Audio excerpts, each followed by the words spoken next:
Hello everyone, আসসালামু আলাইকুম। সবাই কেমন আছেন? তো যাই হোক, আজকে সকাল সকালবেলা একটা জায়গায় গিয়েছিলাম। তো তো এখান দিয়ে আমার সাথে একজন এসেছে। সে ক্যামেরার সামনে আসবে না।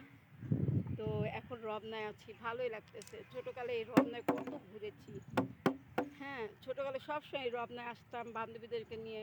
মানে আমাদের বাসা ছিল মগবাজার, মগবাজার থেকে রমনা আসতাম বান্ধবীদের নিয়ে। তারপর দোলনা খেতাম, পিছলা খেতাম, ফিরি ফিরি। ঠিক আছে, তারপরে রমনার সাথে কিন্তু আবার শিশু পার্ক আছে সামনে, সেখানেও যেতাম। ঠিক আছে, তো আজকে অনেক দিন পরে একা একা রমনায় ঘুরতেছি। দেখেন ভালোই লাগতেছে। দেখেন এখানে গাছের তলায় বসে আছি, বাতাস খাচ্ছি, খুব ভালো লাগতেছে, খুব ভালো লাগতেছে। তো এক সিঙ্গেল, আমার তো সঙ্গী নেই, আমি সিঙ্গেল। সিঙ্গেল ঘোরার মজাটাই আলাদা, অনেক ভাল লাগে। হ্যাঁ, তো যাই হোক, আপনার আর এখন তো আগের রমনার পরিবেশটা আরও নোংরা ছিল, এখন তো রমনার পরিবেশটা অনেক সুন্দর হয়েছে। ঠিক আছে, অনেক মানে পরিষ্কার পরিচ্ছন্ন। তো যাই হোক, সবাই এখান দিয়ে আসলে, অবশ্যই ঢাকার মধ্যে থাকলে অবশ্যই সবাই রমনায় এসে ঘুরে যাবেন। তো সবাই ভালো থাকবেন। Bye bye, take care.